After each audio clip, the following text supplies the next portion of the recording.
โอ้เนาะพี่น้องเอ้ยบ่นึกบ่พันว่า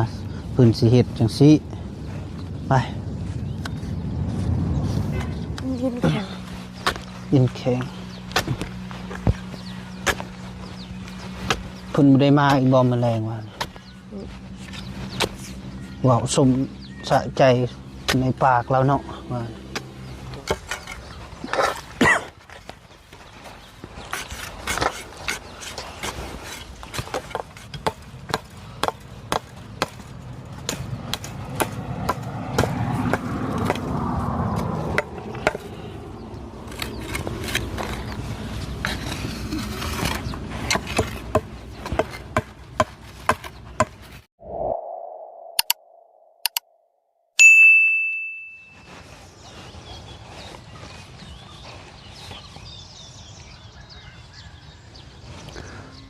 อ้าวพี่น้องเอ้ยเนาะพอดีเบาแก้วเปิดคลิปเปิดภาพก็อยู่ที่บ้านน้องไฟฟ้า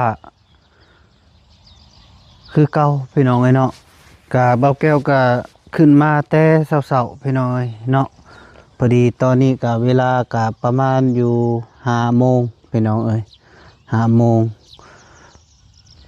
ก่อนอื่นก็ครับทักทายสบายดีและสวัสดีเด้อพ่อแม่พี่น้อง FC เบิร์ดสุขูสู่คนบ่ว่าอยู่ในหรืออยู่ต่างประเทศก็ยินดีต้อนรับเข้าสู่ซองบ่าวแก้วคือเก่าพี่น้องเอ้ยเนาะพอดีบ่าวแก้วขึ้นมาเสาร์มื้อนี้ก็มีว่าบ่าวแก้วสิพาน้องๆเพิ่นมาพาน้องๆสิอัดหัวพี่น้องเอ้ยเนาะสิอัดตู้ทางเข้านี่แหละพี่น้องเอ้ยเนาะคือว่าต้นแรงว่านี่ก็อยากมีปัญหากับลุงน้องไฟฟ้าพี่น้องเอ้ยเนาะเพิ่นมาพูดมาพูดจาบ่ค่อยดีพี่น้องเอ้ยเนาะเพิ่นเมาเหล้าเมาสุราแล้วก็มาพูดแบบบ่เหมาะสมเนาะพี่น้องเอ้ยเนาะมีแต่ว่าติดตามชมคลิปของเบาแก้วกำลังว่าสิปล่อยตอน8 โมงพี่น้องเอ้ยเนาะแต่ว่าเบาแก้วยังบ่ทันปล่อยเมื่อวานนี้พี่น้องเอ้ยเนาะเพราะว่าก็ไลฟ์คลิปอยู่ก็ตอน8 โมงแล้วเบาแก้วสิปล่อยแต่ว่าคลิปก็มันบ่แจ้งพี่น้องเอ้ยเนาะเพราะว่าเพิ่นตกแหงก็เลยเราก็ย่างมาแล้วก็เว้าแบบบ่พอใจอย่างนี้แหละเพิ่นว่าทางทีมงานไข่หัวระบบอัดงัวนะเขามากินข้าวลาวแท้จริงงัวก็ไม่ได้เข้าบอกแกวมานะไม่ได้เข้าซ้ำพี่น้องเอ้ยเนาะแต่ว่ากะลาวอยากเว้าแบบบ่ค่อยดีพี่น้องเอ้ยเนาะเว้าแบบบ่ค่อยดีแล้วก็ยาเพิ่นพี่น้องเอ้ยเนาะมีแต่เบาแก้วสีอัดทางเข้าเลยพี่น้องเอ้ยเนาะสีตันเพราะว่าเมื่อวานนี้เพิ่นก็ว่าสีมางหัวออกเบิดว่าแล้วแต่เพิ่นพี่น้องเอ้ยเนาะเพิ่นเฮ็ดจะได้ก็เฮ็ดแต่ว่าทางทีมงานก็บ่ปะบ่ทิ่มดอกน้องสีฟ้ากับน้องบุญทวีพี่น้องเอ้ยเนาะสบายดีเด้อ เป็นจังไดแกะในขี้ตา หากก็ตื่นนอนเพิ่นก็ได้ไปมีแต่ใส่อนาคอนตีเนี่ยมีบ่โอ้ผู้คนตีไปเอาไหมครับไปขุดหลักเลยน้องเอ้ยเนาะสิพาน้องยันมีปัญหาต้นน้องเพิ่น2 คนนี่แหละยันงัวเขาแล้วก็มาให้มาดาน้องสีฟ้าบุญทวีบ่ได้พี่น้องเอ้ยเนาะก็เบิ่งก็บ่ดีนะทั้งผัวทั้งเมียเลยพี่น้องเอ้ยไปถือเหล็กตะปูแล้วก็ไปเอาอันน่ะอย่าละน้องบุญทวีบ่ตื่นก็อย่าเพิ่นบ่ลุกละ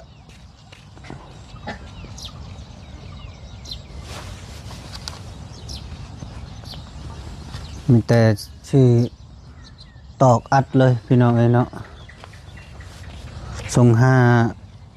คืนนี้ก็ส่งหาเบาลี่พี่น้องเนาะเบาลี่เพิ่นให้อัดเลยเพิ่นว่าเพราะว่าอยากมีปัญหาโอ้เนาะพี่น้องเอ้ยบ่นึกบ่พันว่าเพิ่นสิเฮ็ดจังซี่ไปขุดกลางเลยครับเอานี่ครับเบิ่ง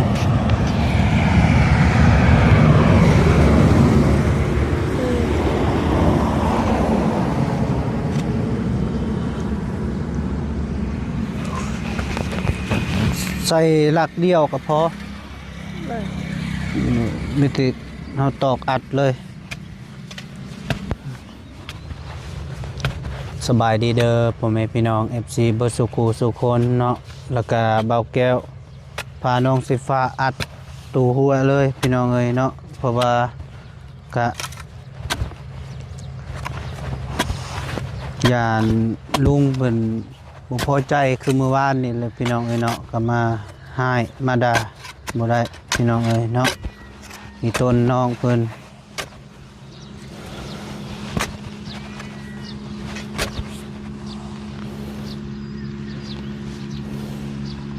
คือบุคุดทางกลางนะ มาอาสิคุดยามเบิ่งอาสิคุดใส่ลักตัวใดครับ ใส่ลักใหญ่นะนะ เอาลักแข็งนะบ่ ค่อยมาลงรถจักร บ่ได้บ่ให้ลมรถจักรเลยตอกอัดรถได้ เลย บ่บังพี่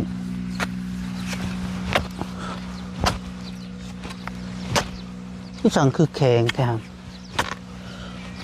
นั่ง ยืนแข็ง ยินแข็งเพิ่นบ่ได้มาอีกบ่แมลงว่าว้าวสมสะใจในปากเราเนาะว่าโพดโพบอลี่มาเมื่อคืนแล้วว่านี่ได้ มือ บอลี่บ่ได้ถามบ่ ถาม ถามอยู่เอามาเอาหลักมาป่ะนี่ออกอัดเลยนี่ซอได้ปะ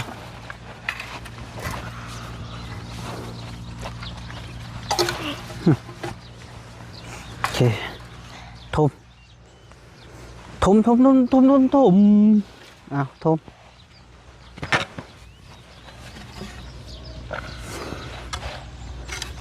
อุ้ย แทงปากแทงดังค่อยดังหักคิดจะได้หายเลยเนี่ยเบิ่งหำบ่ทึกเลยนี่เนาะทึกบ่ เออได้แล้ว บ่สิใส่ทางนอกเอาเนาะเพราะว่าเขาติดตอกใส่ ข้างนอกบ่ ติดตอกข้างนอกบ่ ข้างในก็ได้ดิ แล้วแต่เอาเฮ็ดตอกข้างนอกเอาก็ได้เด้อ เออ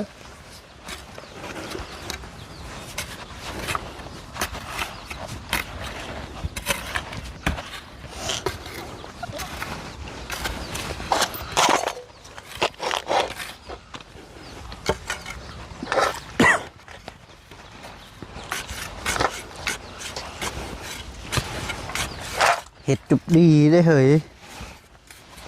นี่ใส่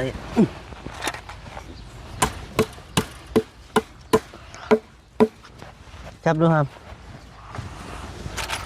คืองกเงียบอยู่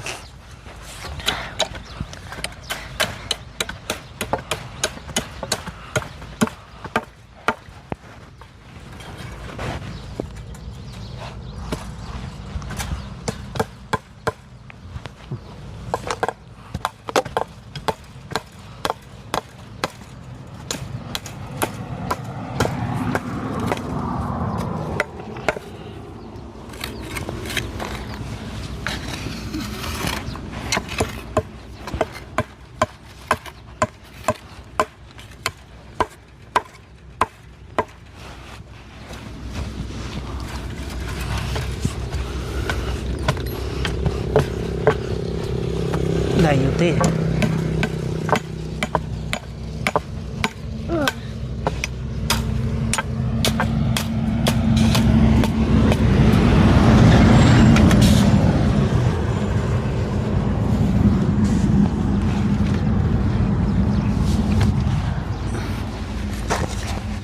แบบตอกรถเข้าบ่ได้เลยเด้บัดนี้ไปเอารถมาทางทีมงานก็จอดอยู่นอกพี่น้องเอ้ย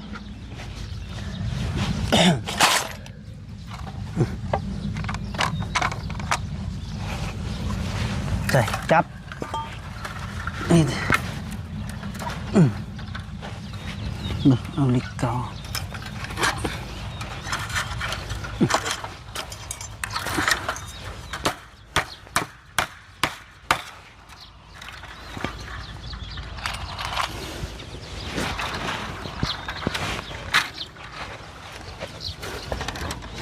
คันสมมุติว่าเรามางหัวจะสิเฮ็ดได้ไดครับหึฮะเจ้าสิเฮ็ดผู้เดียวได้บ่หัวนี่ หมูยากหรอกทีมงานจัดการเนาะกันคือเราเอาเมื่อวานนี่เนาะ เออ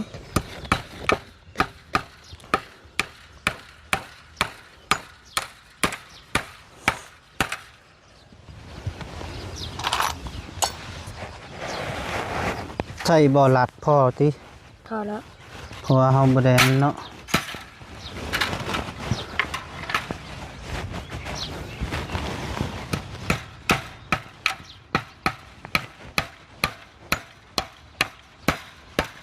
เมาแล้วมาเว้าเนาะบุคักเลยเนาะน้ำเนาะอีแต่ยังบ่ทันเมามาเว้าโอเคมีหยังก็ค่อยเว้าค่อยจานี่มาเว้าเป่งๆเฮ็ดได้บ่นี่นะ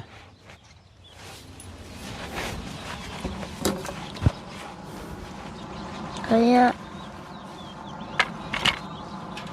เฮ็ดจังได๋บัด ก็ไม่ เอาไม้บ่คันเอาบ่เอาสิตอบอยู่นี่นะฮะหมดบ่ เลย มาเบิ่งเลย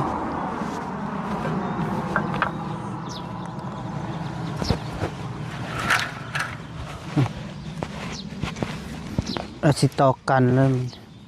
พอได้ทางเข้า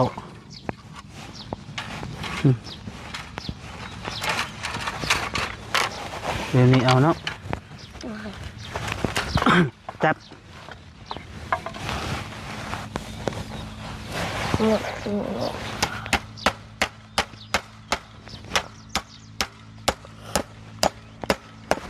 เอาไม้พอห้าหมื่น ฮะ เอาไม้ตัวน่ะ จะรอ โอเคเอาไม้มาจักแมงอีหยังไปหาตอมโอ้กระทึกอยู่แมงนี่ก็ได้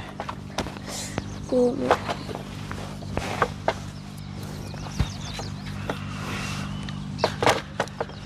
เห็นแบบนี้เอาเนาะ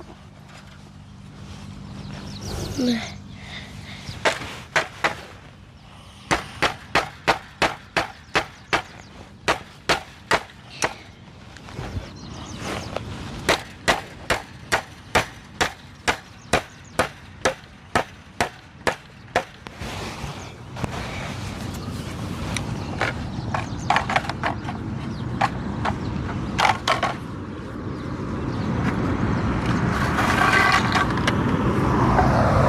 จับพอบ่ให้งัวเข้าสำนี้เฮากล่าวได้อยู่มีบ่เล็กเหงา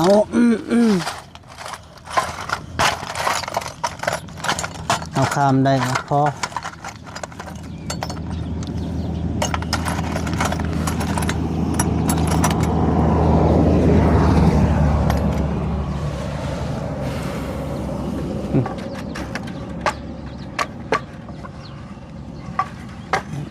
เดี๋ยว อันนี้บ่ เดี๋ยวละเฮ้ยไม่ติมุด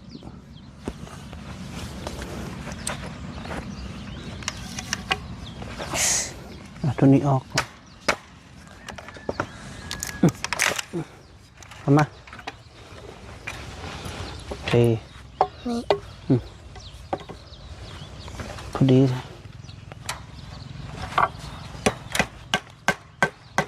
อุ้ย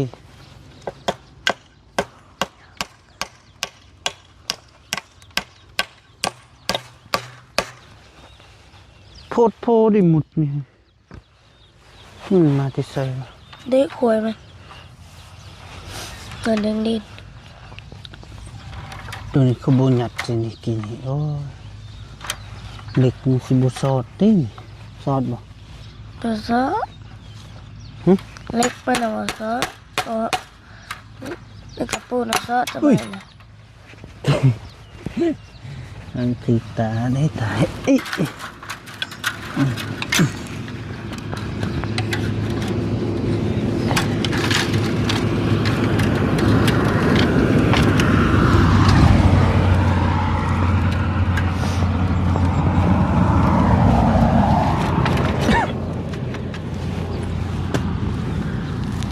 โอเคบัดนี้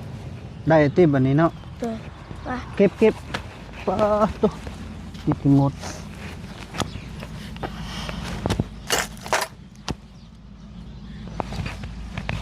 เก็บทำมานี่หมดบ่ นี่ ยาไป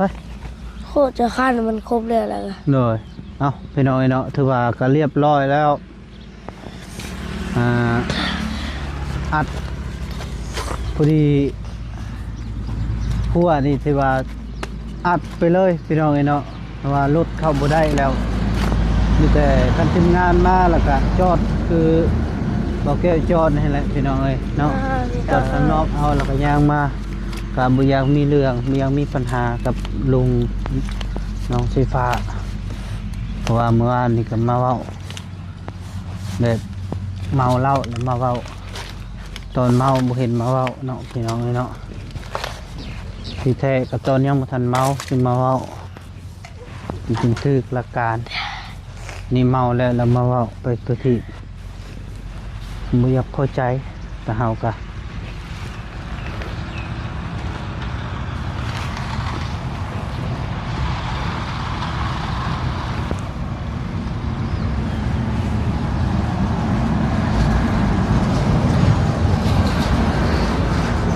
เจ้านอนนอกเลยบ่ครับ ไม่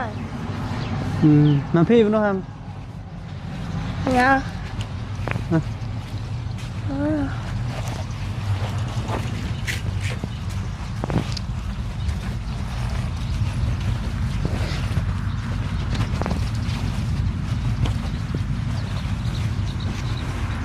ระวังเด้อสังกะสีนี่หำเวลาอยู่ ลมพัดบ่ไกลเลยโอเคอ่ะเก็บสำนี้งัวบ่เข้าเลยติหำ เลย มันบ่โดดเลยติ เลย บอกอ้ายๆเพิ่นเด้อคันเพิ่นมาแล้วก็มีแต่ว่าให้อ้ายเพิ่นจอดรถอยู่นอกเด้อ เลย เข้าบ่ได้แล้ว เพราะว่าก็อัดแล้วทางเข้าเพราะว่ามีปัญหากับลุงเจ้าคือเมื่อวานนี่แหละเรามาเว้านะเจ็บได้เพิ่นว่าคันน่ะก็สิมางหัวแล้วเราสิเฮ็ดอยู่พุ่นค่ากกขอไปถ้าว่าเรามางก็มางก็สิเป็นหยังเนาะ เลย เฮาก็เฮ็ดใหม่คันเราใจดำปานนั้นก็กระเดียกกระเดาะพี่น้องเอ้ยเนาะมาเว้าเมาแล้วมาเว้าไปทุกทีแบบบ่พอใจเพราะนั้นเราเพิ่นได้เลี้ยงดูน้องสีฟ้ากับบุญทวีพี่น้องเอ้ยเนาะที่แท้นี่สายบุญเนาะเนาะว่าคือสิแม่นอิจฉาแฮงนี่เลยมีอะไรก็ติดตามรุ่นติดตามเบิ่งคลิปต่อไปพี่น้องเอ้ยเนาะ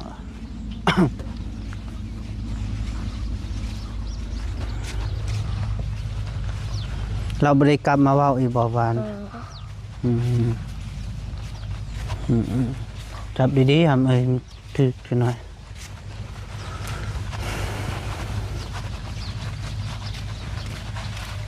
เถอะน้องบุญทวียังบ่ตื่นนอนนึ่งข้าวแล้วบ่หาม นั่ง มาอยู่บอกเขา อืม หามเอ้ยยุงครบอยู่นอนอยู่นอกให้ยุงสับสิกิน บ่มีเลย บ่มียุง เลย โค เราบ่มีแล้ว บุญทวีบ่แม่นบุญมีเอ้ย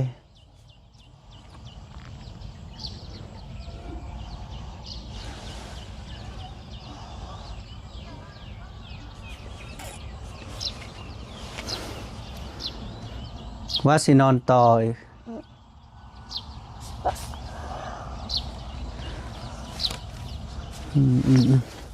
เอาเท่านั้นเลยทำเด้อไอสิได้กลับก่อนกลับอันน่ะเมื่อก่อนเพราะว่าเจะน้อยก็สิได้เข้าการเด้อมีหยังก็คันเรามาเว้าก็มีแต่บอกเล่าว่าตู้น่ะอัดแล้วในเมื่องัวเข้าก็บ่จักสิว่าและว่าเด้อคันมันเข้าก็บ่แม่นเข้าทางนี้เข้าทางอื่นพุ่นแหละบอกเล่าจบดีเด้อ เลย นี่เด้อเอ้าพี่น้องไอ้เนาะพอดีเบาแก้วมาแต่เช้ากะมาหาน้องไฟฟ้าแล้วก็พาน้องเพิ่นอัดตู้หัวพี่น้องไอ้เนาะเพราะว่ากะทางลุงเราเมื่อวานนี้ก็มาเว้าแบบบ่พอใจตอนเมาเหล้าแล้วก็มาเว้าเลยนะพี่น้องไอ้เนาะแต่ว่าเบาแก้วอัดเรียบร้อยแล้วตอกอัดเป็นสำเร็จแล้วมีแต่ทีมงานมาแล้วก็จอดรถอยู่นอกพี่น้องไอ้เนาะมาเข้ามาเพราะว่าประตูปิดแล้วเนาะเอาพออยู่ดีมีแฮงสุขภาพแข็งแรงอย่าเจ็บอย่าจนอย่าขาดอย่าส่วนโซมาร่ำรวยมาสุขสุขคนเด้อพ่อแม่พี่น้องติดตามครับติดตามชมคลิปของเบาแก้วก็อย่าลืมกดไลค์กดแชร์